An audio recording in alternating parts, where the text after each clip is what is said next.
Qué bendición el poder estar juntos esta mañana. Los de siempre acá y, bueno, eso mismo dirán cada uno de ustedes, ¿no? Los de siempre también en otros lugares, en Jatibonico y otros lugares aquí en la ciudad de Santo Espíritus, para orar juntos al Señor y también ahorita dar gracias al Señor por algo que nos ha permitido hacer, disfrutar este último año, que ha sido la residencia en plantación de iglesia. Así que agradecemos al Señor por eso. Hermanos, cuando usted está siendo entrenado en algo, llega el momento que su entrenador, su maestro, su mentor, le dice, ok, ya tienes toda la información que tú necesitas, ahora vamos a la acción. Ahora es tiempo de poner en práctica todo lo que has aprendido. Ya sea que usted sea o haya sido un atleta, ya sea que su entrenamiento haya sido en una ingeniería, estudiando medicina, abogacía, en cualquier área. Usted primero recibe una información. A veces, por ejemplo, en mi carrera, la asignatura de redes es muy tediosa. Muy tediosa. La teoría de las redes es muy tediosa. Los que han estudiado informática y quizás se han especializado en servidores y en redes informáticas podrán dar fe de eso. Pero cuando usted va a la práctica, usted se da cuenta de que si usted quiere dominar específicamente las redes informáticas, usted necesita recordar toda la teoría tediosa y pesada que a usted le enseñaron en algún momento en el aula. Mis hermanos, así también sucede con nosotros en la vida cristiana. Nosotros necesitamos ser informados por las verdades del Evangelio. Nosotros necesitamos conocer la voluntad de Dios. Nosotros tenemos verdades que Dios necesita plantar en nuestros corazones, pero no solamente para irnos a la cama y dormir con ellas, sino para que nos sirvan de guía en nuestro caminar cristiano a lo largo de esta vida. Nosotros acá estamos estudiando expositivamente la carta a los Hebreos y ya estamos saliendo del capítulo 10. Ya el domingo anterior estuvimos viendo los primeros 18 versículos del capítulo 10 y hoy vamos a estar terminando los versículos restantes. Y hemos estado mirando cómo por 10 capítulos, prácticamente más de 2/3 de esta carta, el autor a los Hebreos ha estado enfatizando vez tras vez en la supremacía, en la superioridad, en la suficiencia, en la perfección de Cristo y su obra sobre todas las sombras y tipos del Antiguo Testamento. Él ha comenzado diciéndonos en el capítulo 1 que el Hijo, y así lo muestra al inicio de esta carta, es superior a los ángeles. Y él expone razones allí por las cuales él está trayendo este argumento. Y está diciendo o hablando acerca de la supremacía del Hijo como el Creador, como aquel que después que obró nuestra salvación se ha sentado a la diestra de la majestad del Padre.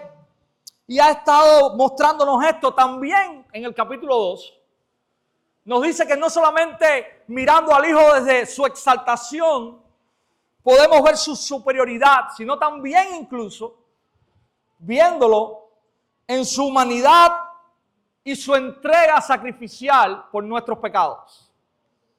A lo largo de los restantes capítulos él ha estado haciendo una comparativa con diferentes tipos del Antiguo Testamento, como es el sacerdocio, las ofrendas, el sistema ceremonial. Y él ha estado concluyendo que estas son simplemente sombras, pero que no sirven para limpiar verdaderamente y para siempre nuestros pecados. Y él está diciendo que hay algo o hay alguien que verdaderamente y perfectamente lo hace, y ese alguien es Cristo. Llegamos al capítulo 10 y aunque el capítulo 10 no está, o este fragmento del capítulo 10 que nos ocupa hoy no está exento de esa verdad, sino que la sostiene y es la base de su argumentación. Pero ahora en el capítulo 10 es cuando el maestro le dice a los alumnos arriba que ya estamos listos para actuar. Ya tenemos información y ahora podemos poner esto en práctica en nuestra vida. Yo quiero, por favor, que me acompañen hasta el capítulo 10, versos 19 al 39. Y este es el pasaje que servirá para nosotros hoy en la exposición de la palabra. Hebreos, capítulo 10, versos 19 hasta el 39. Hebreos, capítulo 10, versos desde el 19 hasta el 39. Si usted tiene su Biblia allí, está en este pasaje. Puede ponerse en pie, leemos la escritura. Dice el autor de Hebreos: entonces, hermanos, puesto que tenemos confianza para entrar al lugar santísimo por la sangre de Jesús, por un camino nuevo y vivo que Él inauguró para nosotros por medio del velo, es decir, su carne, y puesto que tenemos un gran sacerdote sobre la casa de Dios, acerquémonos con corazón sincero, en plena certidumbre de fe, teniendo nuestro corazón purificado de mala conciencia y nuestro cuerpo lavado con agua pura. Mantengamos firme la profesión de nuestra esperanza sin vacilar, porque fiel es aquel que prometió. Consideremos cómo estimularnos unos a otros al amor y a las buenas obras, no dejando de congregarnos, como algunos tienen por costumbre, sino exhortándonos unos a otros, y mucho más al ver que el día se acerca. Porque si continuamos pecando deliberadamente después de haber recibido el conocimiento de la verdad, ya no queda sacrificio alguno por los pecados, sino cierta horrenda expectación de juicio y la furia de un fuego que ha de consumir a los adversarios. Cualquiera que viola la ley de Moisés muere sin misericordia por el testimonio de 2 o 3 testigos. ¿Cuánto mayor castigo piensan ustedes que merecerá el que ha pisoteado bajo sus pies al Hijo de Dios y ha tenido por inmunda la sangre del pacto por la cual fue santificado y ha ultrajado al Espíritu de gracia? Pues conocemos a aquel que dijo: mía es la venganza, yo pagaré. Y otra vez, el Señor juzgará a su pueblo. Horrenda cosa es caer en manos del Dios vivo. Pero recuerden los días pasados, cuando después de haber sido iluminados, ustedes soportaron una gran lucha de padecimientos. Por una parte, siendo hechos un espectáculo público en oprobio y aflicciones. Y por otra, siendo compañeros de los que eran tratados así. Porque tuvieron compasión de los prisioneros y aceptaron con gozo el despojo de sus bienes, sabiendo que tienen para ustedes mismos una mejor y más duradera posesión. Por tanto, no desechen su confianza, la cual tiene gran recompensa. Porque ustedes tienen necesidad de paciencia, para que cuando hayan hecho la voluntad de Dios, obtengan la promesa. Porque dentro de muy poco tiempo, el que ha de venir vendrá y no tardará, mas el justo vivirá por la fe. Y si retrocede, mi alma no se complacerá en él. Pero nosotros no somos de los que retroceden para perdición, sino de los que tienen fe para preservación del alma. Señor, te damos muchísimas gracias por tu palabra y te suplicamos, Señor, que esta hable a nosotros en esta mañana, que ella pueda ser escuchada fielmente y claramente, que tú nos edifiques por medio de ella, que tú seas exaltado en esta mañana por medio de tu palabra, con un pueblo, Señor, que se rinda a ella, que sea humilde para recibirla. Que tú obres poderosamente por medio de ella, Señor, llevando a santificar a tu iglesia, Señor. Usa tu palabra para este propósito y también úsala, Señor. Si en esta mañana hay alguien que no te conoce, nosotros confiamos en el poder de tu palabra y en el poder de tu Espíritu, Señor, para hacer la obra de la redención, Señor. Oramos en el precioso nombre de Cristo Jesús. Amén. Hermanos, si hay una verdad que nosotros podemos mirar en este pasaje, en estos 21 versículos, en este texto que es bastante amplio, pudiera ser esta: por la obra de Cristo, vivamos perseverando en nuestra fe. por la obra de Cristo, vivamos perseverando en nuestra fe. Y vamos a ver este pasaje en esta mañana en 3 secciones. La primera de ellas la hemos titulado, por lo que Cristo ha hecho, acerquémonos, mantengamos y consideremos. Por lo que Cristo ha hecho, acerquémonos, mantengamos y consideremos. Y no se preocupe que yo voy a explicar esas 3 cositas ahí que parecen que están sueltas, pero no lo están. Y vamos a estar en los versos del 19 al 25 mirando esta primera sección. El autor comienza con una frase, lo que nosotros llamamos una frase o palabra de transición. Quizás si usted está usando la Reina Valera en su Biblia diga, por tanto, no estoy seguro. Yo no uso, o así que, yo estoy usando la Nueva Biblia en las Américas. Y en esta versión el autor dice, entonces, y él está enlazando todo lo que ha estado diciendo anteriormente con todo lo que va a estar diciendo ahora. Él está diciendo todo lo que yo he dicho anteriormente es la base o el sustento de las verdades que voy a continuar diciendo ahora.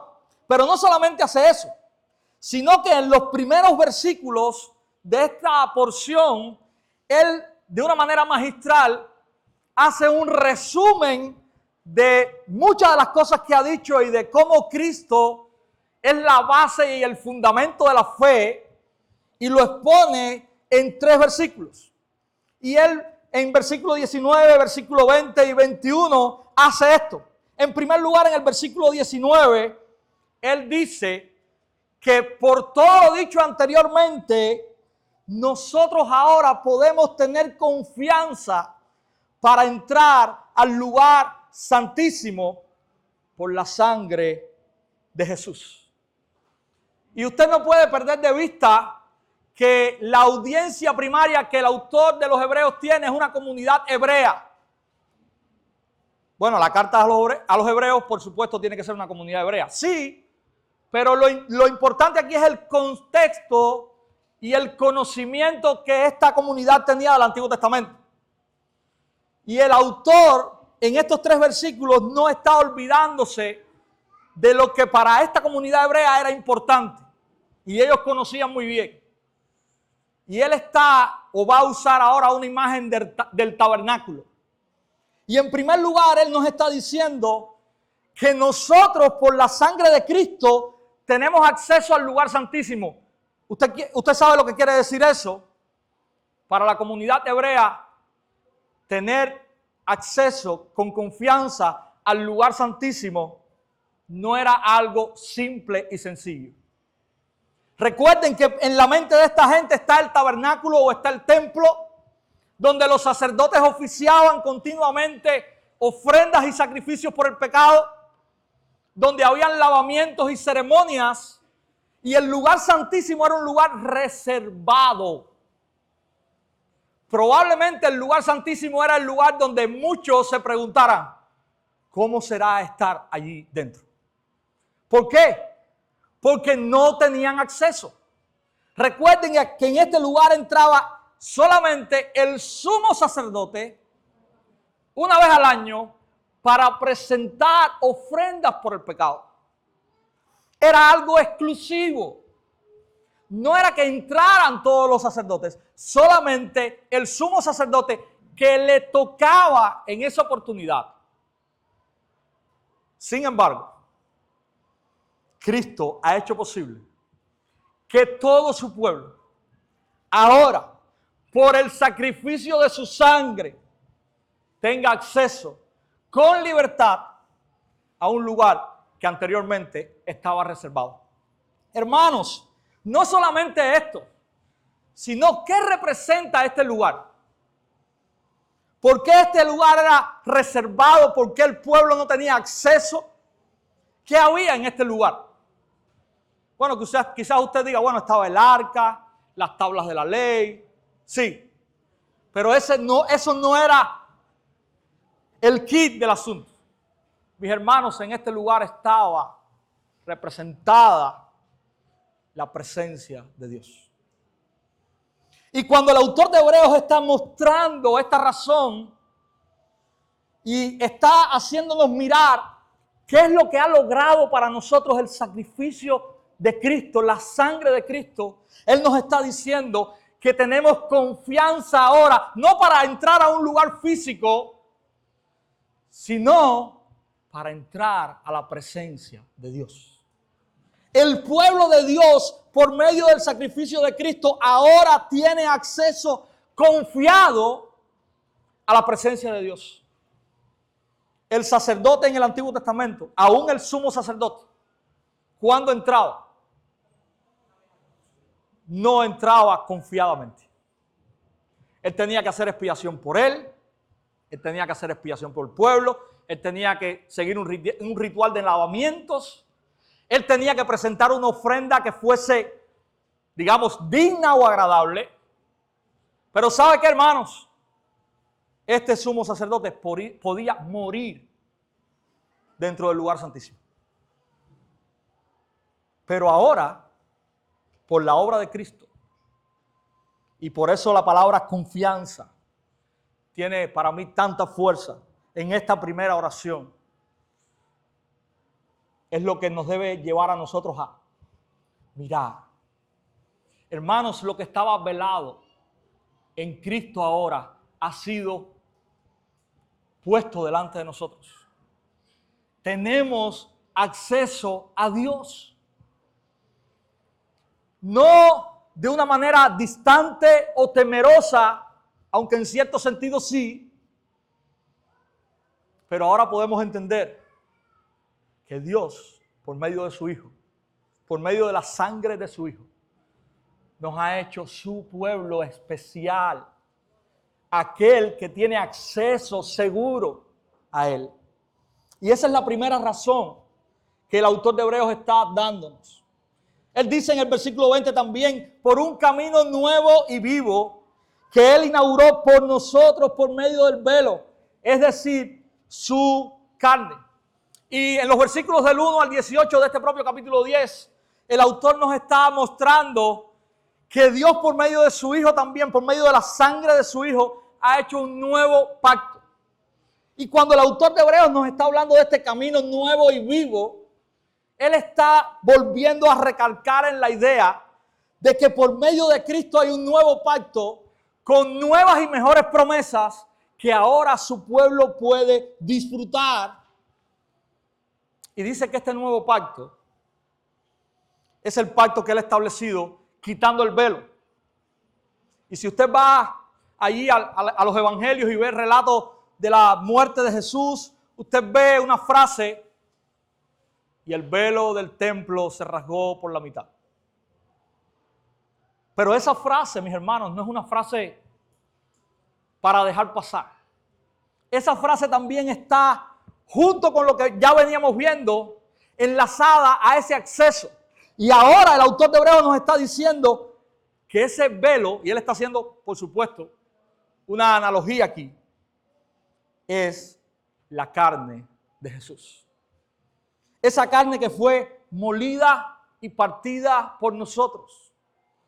Ese sacrificio que fue tomado como acepto por Dios para que la separación fuese rota y ese nuevo pacto en su sangre fuese inaugurado. Mis hermanos, dice el versículo 21, que además de eso no solamente tenemos la sangre de Cristo, tenemos esa ofrenda, sino que Cristo también ha venido presentándose como el gran sacerdote. Dice el versículo 21, y puesto que tenemos un gran sacerdote sobre la casa de Dios. Mis hermanos, un gran sacerdote, y como dice el autor de Hebreos anteriormente en otros capítulos, él dice un gran sacerdote. Le pone el superlativo a esto. Un sacerdote que no necesita limpiarse, un sacerdote que es perfecto él mismo, un sacerdote completamente suficiente. Y bajo esta base, bajo esta verdad, bajo el evangelio, que es lo que está siendo mostrado en estos 3 versículos al comienzo de este texto, es donde descansa lo que el autor de Hebreos va a continuar diciendo ahora. Hay ciertas cosas que Él nos va a estar demandando, hay ciertas acciones que Él nos va a estar pidiendo. Pero Él nos está comenzando por la base, por el medio de la cual nosotros podemos hacer estas cosas que Él nos va a estar pidiendo ahora. Mis hermanos, el autor de Hebreos en primer lugar nos recuerda que nuestro acceso a Dios no está en dependencia de lo que nosotros mismos podamos ofrecer. Y nosotros somos buenísimos tratando de ganarnos el favor de Dios. Muchos dicen, yo soy bueno, yo sigo una religión, yo no tomo, yo no fumo. Estas son frases que usted puede escuchar vez tras vez cuando usted comparte el evangelio con las personas. Yo soy tan santo que yo no necesito más nada. Yo mismo puedo llegar a Dios. El autor de Hebreos nos está recordando que no es así. De hecho, Él nos está recordando que no depende de lo que nosotros podamos hacer. Porque Él está claro de que no podemos hacer nada. De que todo lo que nosotros intentamos hacer para llegar a Dios está sucio por nuestro propio pecado. Él les está diciendo que no es lo que nosotros damos, sino lo que Dios nos ha dado a nosotros. Y lo que Dios nos ha dado a nosotros es nada más y nada menos que su propio Hijo. Y esto es lo maravilloso, mis hermanos, que tiene el Evangelio. Se basa en lo que Dios, que no tenía que hacer nada, ha hecho. ¿Y qué Dios ha hecho? Dios lo ha hecho todo por nosotros. Él trajo a su Hijo perfecto y lo sacrificó. Él puso los méritos de Cristo como la ofrenda y la razón perfecta. Él levantó un sacerdote perfecto. Él nos dice y nos recuerda que Cristo y solo Cristo es lo que nosotros necesitamos. El autor de Hebreos nos recuerda que todo se trata de Cristo. Su obra nos ha ofrecido el acceso que es verdaderamente confiable delante de Dios, alejado de todo temor. Él ha propiciado esa relación estrecha y verdadera con el Padre. Un acceso sin restricciones. Es el Evangelio, hermanos. Es Cristo y su obra a nuestro favor. No es algo que nosotros hayamos hecho o podamos hacer. El autor de Hebreos, mis hermanos, nos desafía a recordar hacia dónde o dónde debe estar anclada nuestra fe. Mis hermanos, también el autor de Hebreos nos recuerda que podemos tener confianza. No por lo bueno que tú eres, no por tus fuerzas. Ten confianza y descansa en la obra suficiente de Cristo. Él abrió ese camino nuevo y vivo por medio de la sangre del nuevo pacto que Él vertió. Y es por eso, y solamente por eso, que ahora podemos acercarnos a Dios sin temor. Él es nuestro Padre. Somos llamados hijos sin merecimiento. Somos llamados su pueblo sin merecimiento. Dios ha ofrecido para sí mismo todo el sacrificio que necesitábamos para estar en paz con Él. Y esto también aplica de alguna manera para ti, amigo que nos visitas en esta mañana. No hay otro modo, no hay otro camino, no hay otra cosa. ¿Quieres estar en paz con Dios? Solo es por medio de Cristo. Quizás te esfuerces todos los días para ser buena gente. Quizás busques el reconocimiento y busques el merecimiento. Pero ¿sabes qué? Nunca lo vas a tener. No importa lo que hagas, lo que intentes. Todo será vano e inútil. ¿Sabes lo único que tienes que hacer? Reconocer que eres un pecador, como todos los que estamos en este lugar. Reconocer que eres un pecador. Reconocer que has ofendido a Dios. ¿Y cómo he ofendido a Dios? Sencillo. Con la primera mentira que has dicho, has ofendido a Dios. Y tu ofensa ha sido tan grave que dice la palabra que lo que mereces es la muerte. Así que con cualquier cosa que hayas hecho, el más mínimo detalle, el más ínfimo de tus pecados, es una ofensa delante de Dios tan terrible que te descalifica completamente. Pero ¿sabes qué? Si te arrepientes de ese pecado, de todos tus pecados, de tu vida rebelde, en rechazo a Dios, y crees en la verdad que el autor de Hebreos está exponiendo con claridad aquí, que Cristo fue a la cruz, el justo se entregó, pagó por los pecados, Dios aceptó el sacrificio. Si crees eso, entonces, y solo entonces, podrás estar verdaderamente en paz con Dios. No son tus obras, son las obras de Cristo. No es tu justicia, es la justicia de Cristo. Y allí, y solamente allí, tiene que descansar tu vida. Si estás descansando en otra cosa,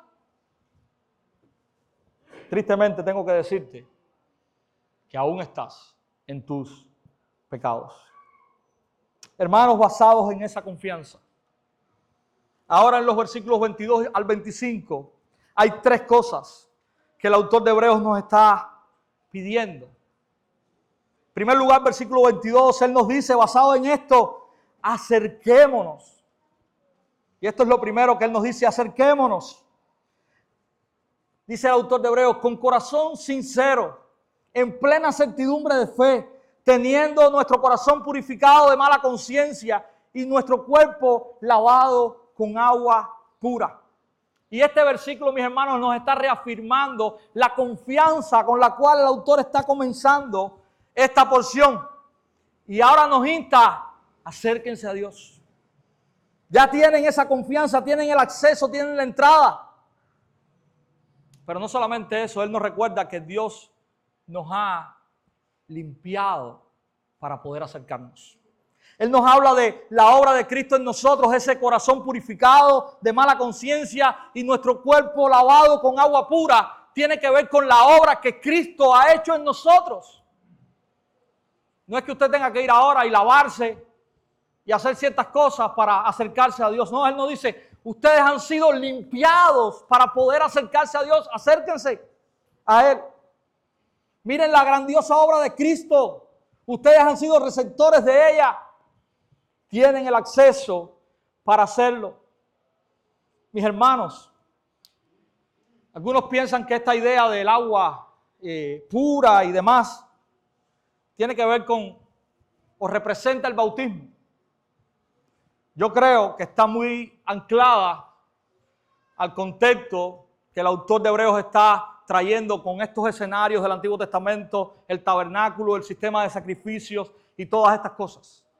Yo creo que esta agua pura que está hablando aquí no es el agua de los lavamientos del sacerdote. Es la obra regeneradora de Cristo que ha limpiado nuestras vidas. Y que por medio de esa obra, ahora nosotros podemos con total y completa limpieza acercarnos a Dios. Mis hermanos, en resumen, esta idea nos dice de que podemos acercarnos sin temor. Tenemos acceso.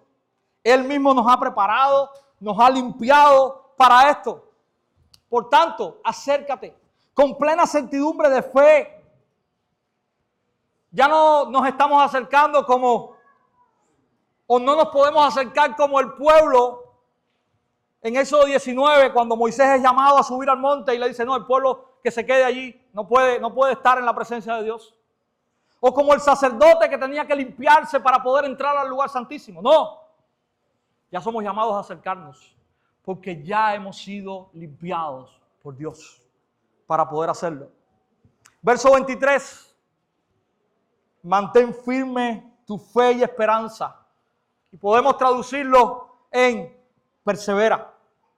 Y el autor va a retomar esta idea un poquito más adelante en la última sesión de nuestro texto. Y es por eso que no vamos a abundar mucho ahora, porque él tiene ejemplos. Él va a recordarles a esta iglesia, a esta comunidad, cómo ellos lo hicieron en el pasado. Él va a poner ejemplos de ellos mismos, en cómo ellos cuando creyeron estaban perseverando. pero Él quiere estimularlos a ese perseverar también en el Evangelio. Y en los versos 24 y 25, y son versos muy conocidos por nosotros, Él está diciéndole también, estimúlense al amor y a las buenas obras. Mis hermanos, el amor y las buenas obras es el resumen de la vida cristiana. Ese es el Evangelio que usted y yo tenemos que vivir todos los días. Eso es a lo que está llamando el autor de Hebreos a hacer a esta comunidad, a esta iglesia. Sean estimulados unos a otros a las buenas obras. Él nos está llamando como cuerpo de creyentes también hoy a nosotros a vivir estimulándonos a el Evangelio, a vivir, a practicar el Evangelio. Mis hermanos, el autor de Hebreos reconoce y quiere que esta comunidad de esta iglesia tenga presente que el estímulo constante para los creyentes es una necesidad. Y yo creo que nosotros como creyentes muchas veces olvidamos esto. Nosotros quizás, y yo sé que no es así, pero quizás inconscientemente pensemos que estamos tan llenos, estamos tan completos, somos tan suficientes que no necesitemos este estímulo constante. Sin embargo, el autor de Hebreos está llamando la atención a esta iglesia acerca de esto como una necesidad. Pero él no solamente le llama la atención acerca de esto, él le dice la manera en que ellos pueden hacerlo. Y él habla acerca de congregarse como una de las formas en que la iglesia debe ser estimulada a vivir el Evangelio. Él dice que la iglesia o los creyentes deben ser exhortados. Y esa exhortación debe venir los unos de los otros. Miren cómo dice el versículo 25. No dejando de congregarnos, como algunos tienen por costumbre, sino exhortándonos unos a otros. Y mucho más al ver que el día se acerca. Si usted se pregunta quizás esta mañana, ¿qué objetivo tiene que yo me levante todos los domingos y vaya a un lugar y me reúna con mucha gente que quizás acabo de conocer y cantemos 7 canciones como vamos a cantar esta mañana y escuchemos a un hombre hablar de la palabra de Dios? Bien, el objetivo es que usted necesita ser estimulado al amor y las buenas obras. Ese es el objetivo. Si usted ve un sinsentido en lo que usted hace como cristiano cuando viene a una reunión de oración, el objetivo es que usted necesita ser estimulado al amor y a las buenas obras. Porque usted sabe qué, cuando usted no es estimulado al amor y las buenas obras, usted es propenso a olvidarse de eso. No piense que usted es tan fuerte, que usted es tan espiritual, que usted no necesita de eso. Porque ¿sabe qué? Cuando usted piensa que usted no necesita de eso, usted no está siendo ni fuerte ni espiritual. Mis hermanos, Dios ha provisto el congregarse como un medio de gracia, como un regalo que Él ha entregado a su iglesia para que nosotros podamos continuar perseverando en el Evangelio. Esto también nos recuerda que perseverar en el Evangelio no es un camino fácil. Perseverar en el Evangelio no es un camino fácil. Usted necesita constantemente ser exhortado por sus hermanos, sea quien usted sea. Usted necesita recibir ánimo y exhortación de sus hermanos. Y usted también está puesto por Dios para exhortar y animar a los hermanos que están caminando en el Evangelio con usted. Esta es una verdad que el autor de Hebreos no quiere que la comunidad hebrea a la que él escribe, ni que nosotros hoy olvidemos. Si usted hace mucho tiempo que no venía y hoy vino porque había actividad y quería quizás ver a hermanos que hacía tiempo no veía, qué bueno que vino, para que pueda escuchar que congregarse es algo que Dios desea y que usted necesita imperiosamente. No es, deja ver si tengo tiempo. No es, estoy aburrido y no tengo más nada que hacer, voy a la iglesia. No. Usted puede tener la agenda más ocupada del mundo que para vivir como un cristiano, que vive el evangelio, que practica el amor y las buenas obras, usted necesita sobre todas las cosas ser estimulado a eso. Y Dios dice que por medio de lo que estamos haciendo esta mañana, Él lo obra en usted. Así que tenga presente la necesidad que usted tiene de congregarse. No solamente para adorar al Señor, y es lo primario que estamos haciendo aquí. Cantamos y adoramos al Señor. Recibimos la palabra del Señor, adoramos al Señor. Usted necesita también de eso porque es útil para usted como creyente. Usted necesita ser alimentado, ser exhortado. Porque cuando usted sale para afuera, usted se enfrenta a un mundo que no tiene nada que ofrecerle a usted. Y que va a tratar de aplastarlo como estaban tratando de ser aplastados esta comunidad. Y estaban siendo tratados de que regresaran atrás al viejo sistema, que olvidaran a Cristo. Así que mis hermanos, tomemos esto en serio. ¿Entiendes que necesitas de tiempos como estos? ¿Entiendes que necesitas estar junto a tus hermanos el domingo, no solamente como una expresión de adorar a Dios, sino también de recibir ánimo, exhortación, consuelo para continuar perseverando en el evangelio? ¿Entiendes que cuando te reúnes, sea donde sea, o sea para lo que sea que tenga que ver con Dios, tú estás recibiendo ánimo, exhortación que tú necesitas? ¿Entiendes que no solamente cuando te reúnes aquí para el culto de adoración el domingo o para el martes el culto de oración, sino cuando compartes con un hermano algo que sea mucho más que fútbol quizás, que sea mucho más que intereses personales quizás, que también el evangelio forme parte de esas conversaciones y esos tiempos? Porque más que fútbol y que otras cosas, lo que más tu alma necesita es el evangelio. Aprovecha esos tiempos, mis hermanos. El autor termina esta porción o este fragmento con una frase que también va a reiterar al final y es como un ánimo para estos hermanos. Y él le dice, y mucho más al ver que aquel día se acerca. Puede ser un ánimo, yo creo que es un ánimo, pero también es un recuerdo de que los días que la iglesia vive en esta tierra son días malos.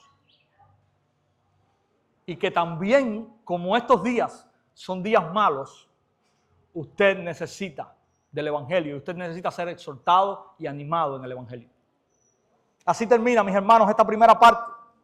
En segundo lugar, el autor en los versos del 26 al 31 trae una advertencia. Y yo le he titulado, cuidado cómo tomas la obra de Cristo. Versos del 26 al 31. Él habla acerca de algo que ha estado hablando, no es un tema nuevo.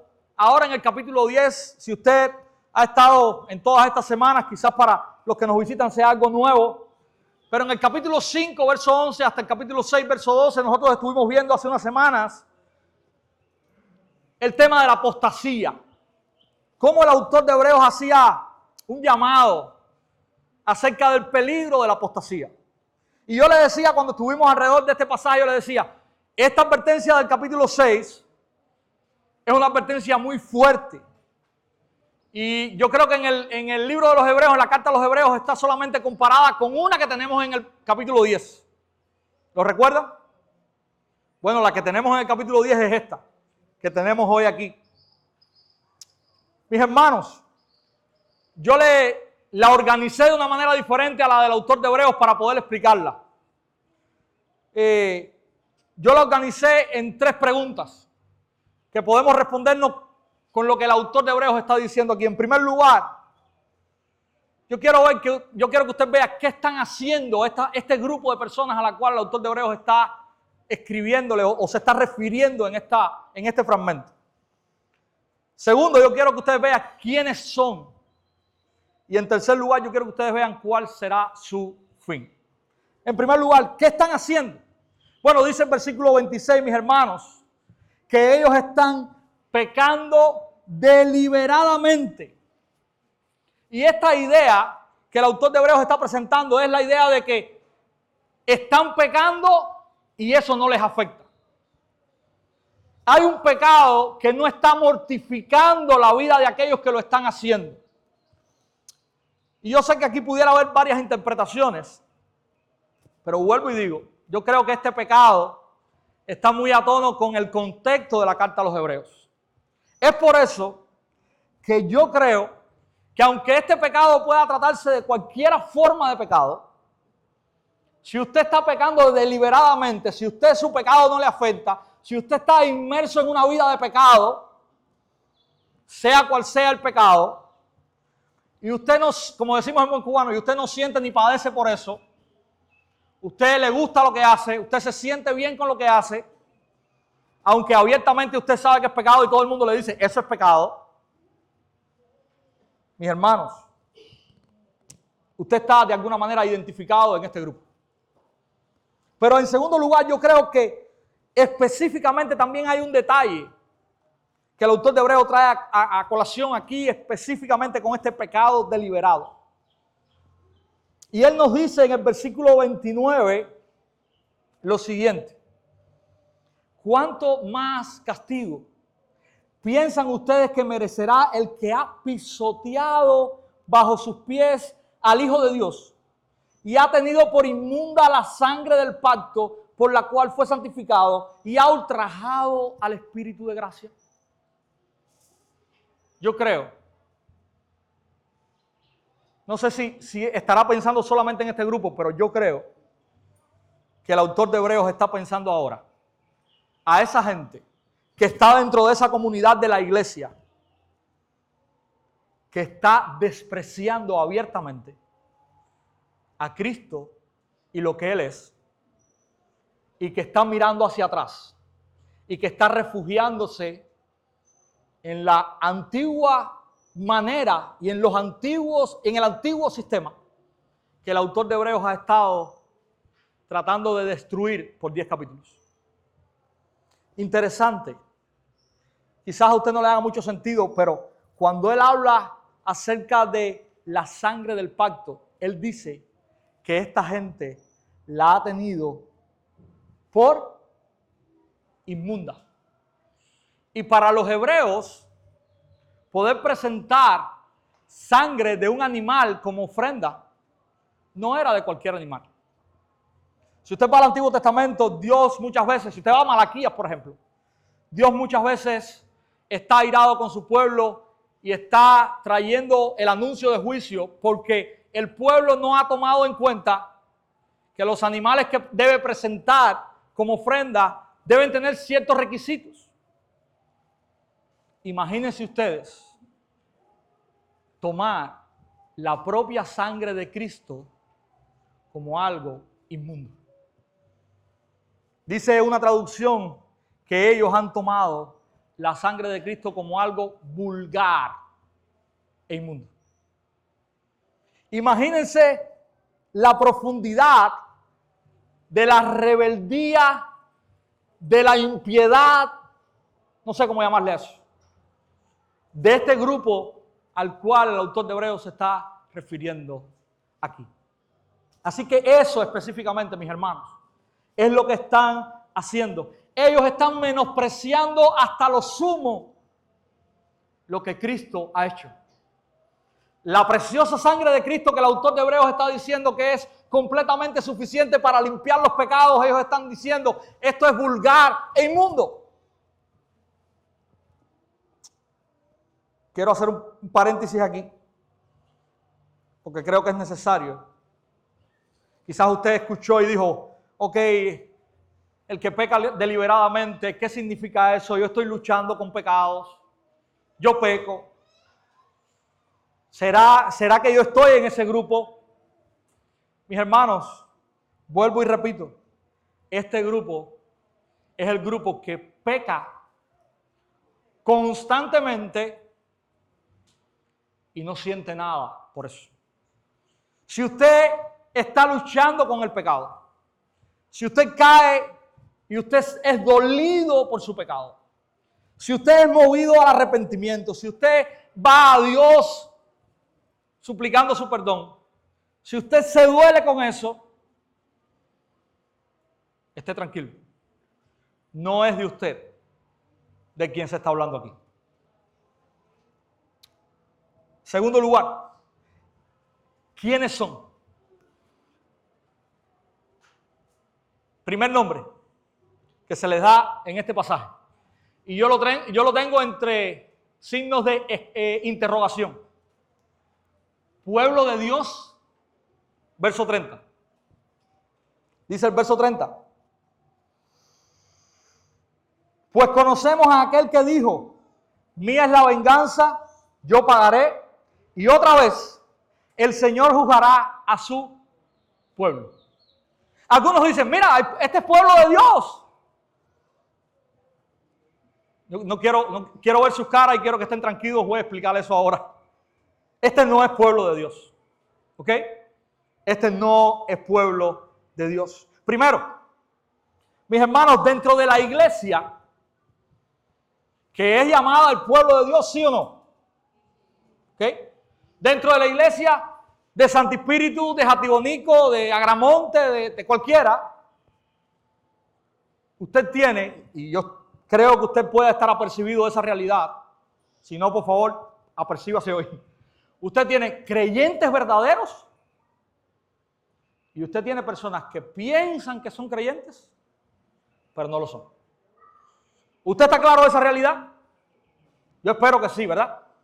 Sin embargo, cuando la iglesia se reúne, usted dice, aquí está la iglesia del Señor reunido, aquí está el pueblo de Dios reunido, porque usted y yo no podemos tener la percepción de mirar verdaderamente el corazón y decir, este es un creyente, este no. ¿Verdad? El autor de Hebreos está escribiendo a una iglesia con las mismas realidades y características de las de hoy. Hay una comunidad que está identificada con su fe en Cristo, que está recibiendo esta carta y que vive también esa realidad. Hay creyentes allí y hay no creyentes allí. Sin embargo, usted le llama a eso pueblo de Dios. Hay lo que se llama en el concepto la iglesia visible, ¿verdad? Y quizás hay autores que mencionan este concepto. Yo no estoy usándolo porque estoy siguiendo la línea de ninguno. Estoy usándolo porque es fácil para explicar. Esa es la iglesia visible, esa es la iglesia que usted ve. Esa es la persona que se sienta a su lado en el banco, que canta con usted. Pero que está esta realidad. Hay creyentes y no creyentes. Y está la iglesia invisible, que no es a la que el autor de Hebreos le está escribiendo. Y no es completamente o puramente las que se reúnen en un espacio para adorar al Señor. ¿Ok? Esa sí es la iglesia verdadera, la que el Señor conoce. Esa solo la conoce el Señor. ¿Ok? Entonces, tenemos esta realidad que no está ajena a la realidad que el autor de Hebreos está escribiendo. Estos son términos que nosotros conocemos hoy y es una realidad también importante allí. Segundo, es importante notar que hay una cita en este pasaje. Hay una cita de Deuteronomio 32. ¿Usted sabe lo que dice Deuteronomio 32? Es el cántico de Moisés. Es el último cántico que Moisés trae antes de morir. ¿Usted sabe lo que dice ese canto? Bueno, ese canto está enfocado en primer lugar en el pueblo de Israel. El pueblo de Dios que Moisés conocía, ¿verdad? Interesante. Si usted lee el verso 5 de Deuteronomio 32, dice algo como esto. En forma pervertida se han portado con él. No se escandalice ahora. No son sus hijos debido a los defectos de ellos. Son una generación perversa y torcida. Qué interesante, ¿verdad? Estas palabras de Moisés en este cántico, hablando nada más y nada menos que del pueblo de Dios. Dice, no son sus hijos, porque obran de una manera perversa. El cántico continúa. Moisés está diciendo o mostrándole a ese pueblo torcido cómo Dios ha sido con ellos. Cómo Dios les ha guiado, cómo Dios los ha sacado de Egipto, cómo Dios ha hecho maravillas con ellos. Pero sin embargo, Moisés resalta en este cántico que este pueblo, en vez de ir tras ese Dios que ha hecho tantas cosas para con él, es un pueblo idólatra. Y cuando usted llega al final del cántico, Moisés hace algo interesante. Moisés dice: mía es la venganza, yo pagaré. Y otra vez, el Señor juzgará a su pueblo. Y miren lo que Moisés hace en Deuteronomio 32. Moisés no solamente ha hablado de Israel como pueblo, ha hablado también de las naciones que son idólatras. Y ahora Moisés habla de este juicio donde mete a las naciones idólatras y a los idólatras de Israel. Y usted sabe lo que hace Moisés. Dice: a estos que no son pueblo, Dios va a juzgar. Qué interesante, ¿verdad? A ese pueblo que se llama pueblo, que dice Moisés que no son pueblo, Dios va a juzgar, producto de su corazón perverso. Entonces, mis hermanos, pueblo de Dios. Verso 29, hay otra frase. Santificados, también con signos de interrogación. Dice: ¿cuánto mayor castigo piensan ustedes que merecerá el que ha pisoteado bajo sus pies al Hijo de Dios y ha tenido por inmunda la sangre del pacto por la cual fue santificado y ha ultrajado al Espíritu de gracia? En primer lugar, la palabra santificado significa que han sido apartados. Ese es su sentido primario. Pero es interesante, si usted piensa que esta gente es santificada o fue santificada en un momento y ahora no lo es, el autor de Hebreos se está contradiciendo. Porque si usted lee capítulo 10, el propio capítulo, versículo 14, el autor de Hebreos dice lo siguiente: porque por una ofrenda Él ha hecho perfectos, ¿hasta cuándo? Para siempre a los que son santificados. Y usted puede decir: bueno, ¿y entonces para dónde cojo? ¿Son santificados y cayeron? ¿O son santificados y son santificados para siempre? Hermanos, el autor de Hebreos en el capítulo 9 nos habló de dos tipos de santificación. Él dice que los sacrificios externos santifican al hombre externamente, pero que el sacrificio de Cristo obra una santificación que es interna. Esa que es para siempre, como dice él en el capítulo 10.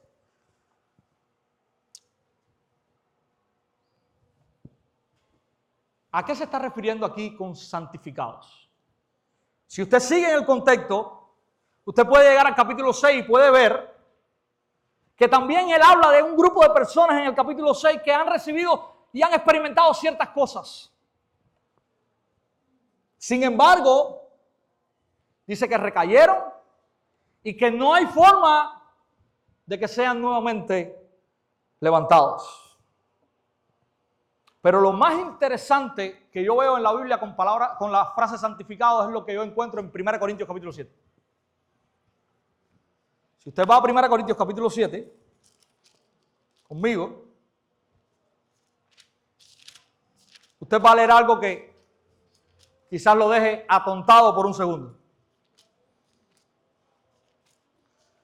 Dice Pablo a partir del versículo 12: pero a los demás digo yo, no el Señor, que si un hermano tiene una mujer que no es creyente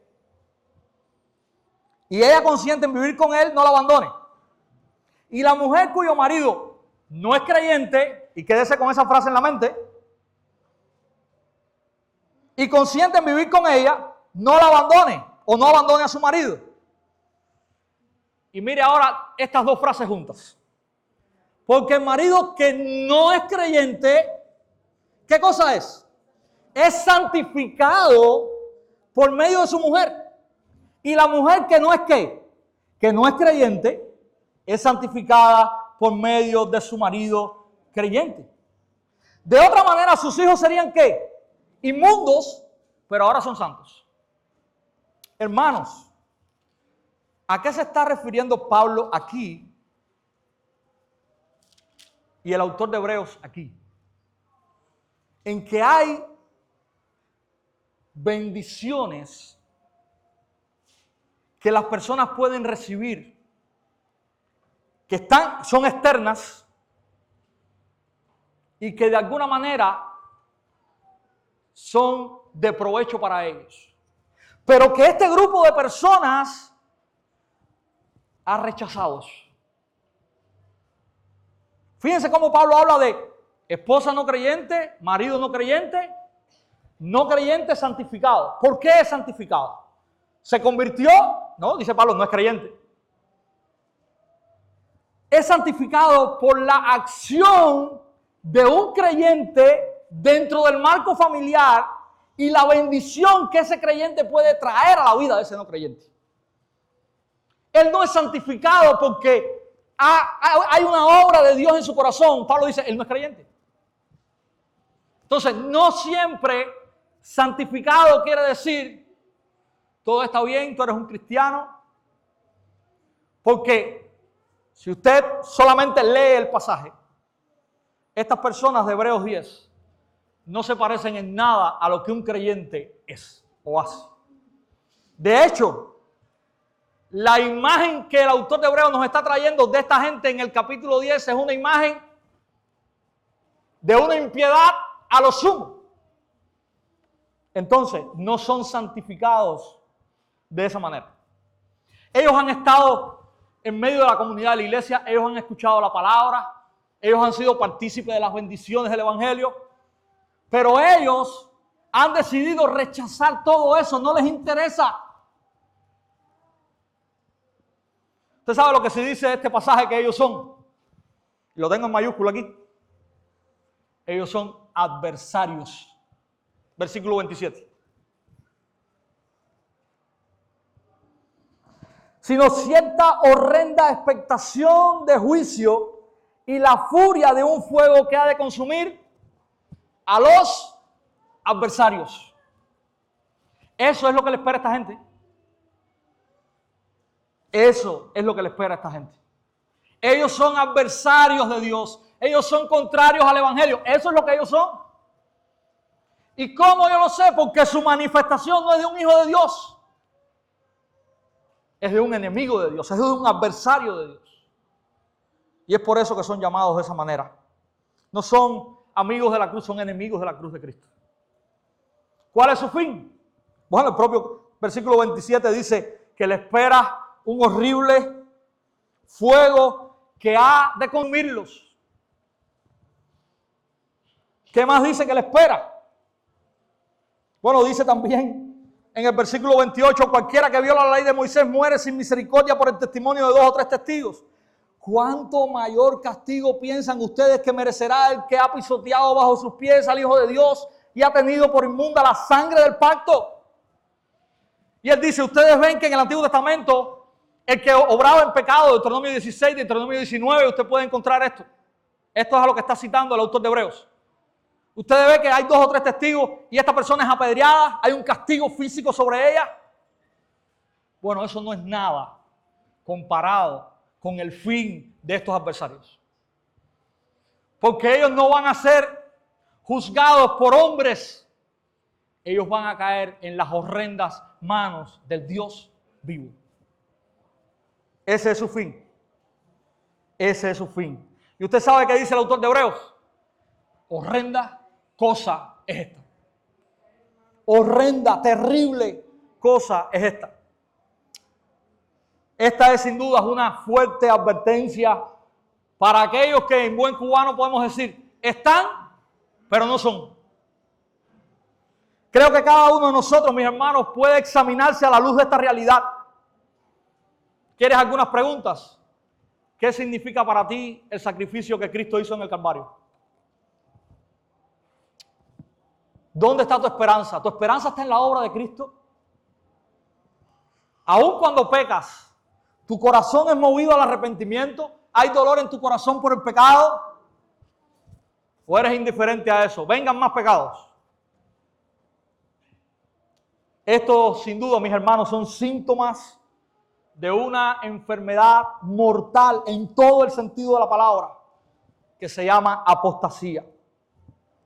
Y mi petición esta mañana, después de haber escuchado esto, es que si tú te encuentras allí, corras te arrepientas de tus pecados y creas en Cristo como tu Señor y Salvador. Porque aunque estés en una iglesia, aunque seas miembro de la iglesia, aunque hayas sido bautizado, si esa es tu realidad, no eres creyente. Esa es la verdad.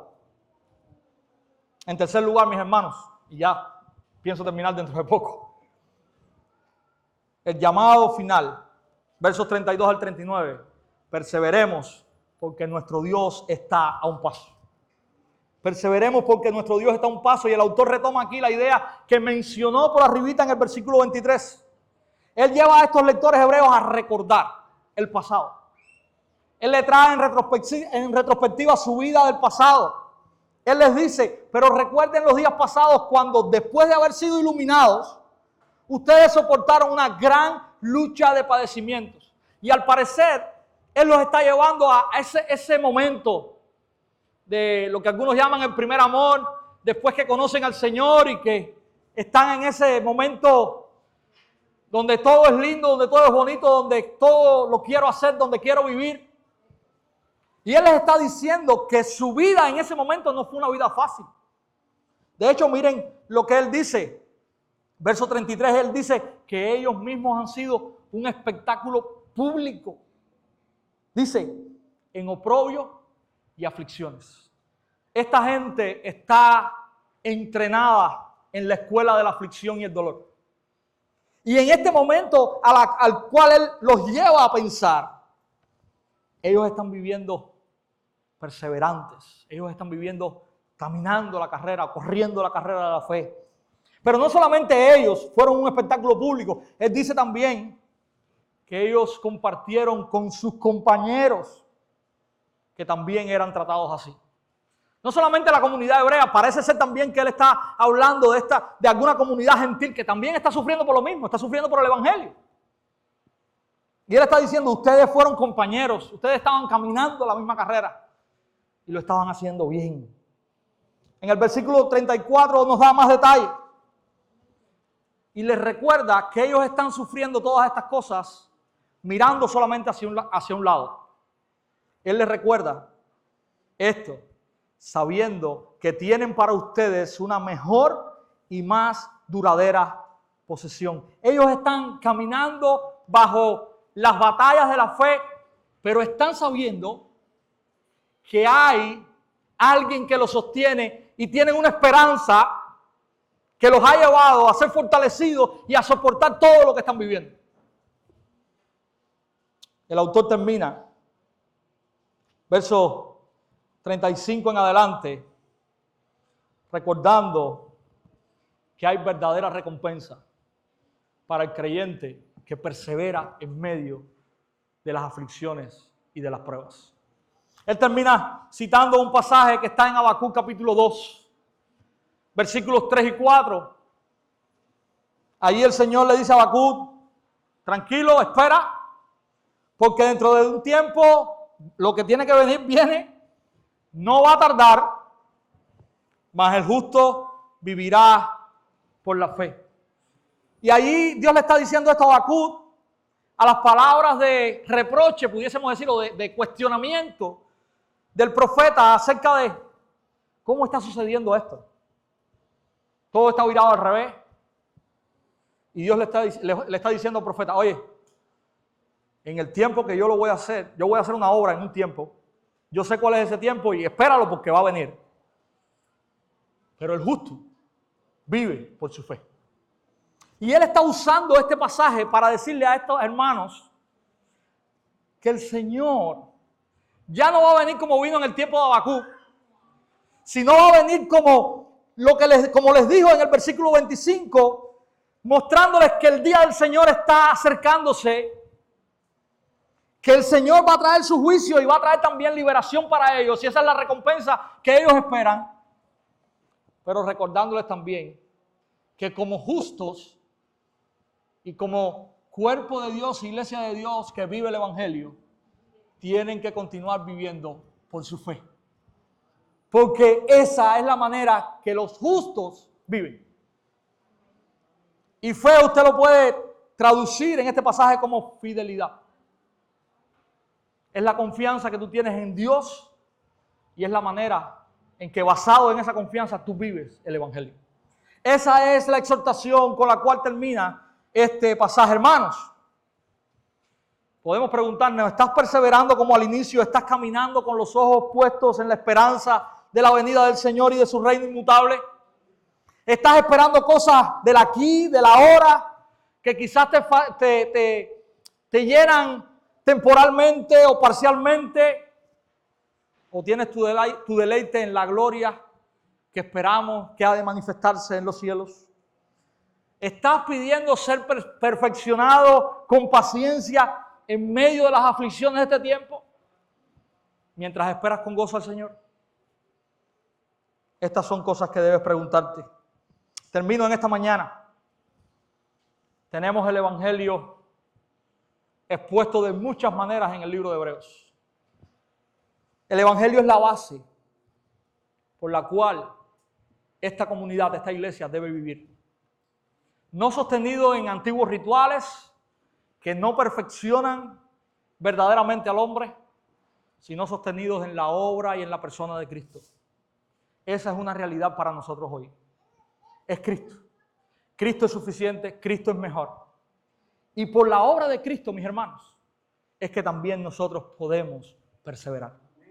Así que recordemos, por la obra de Cristo, vivamos perseverando en nuestra fe. Que el Señor nos ayude.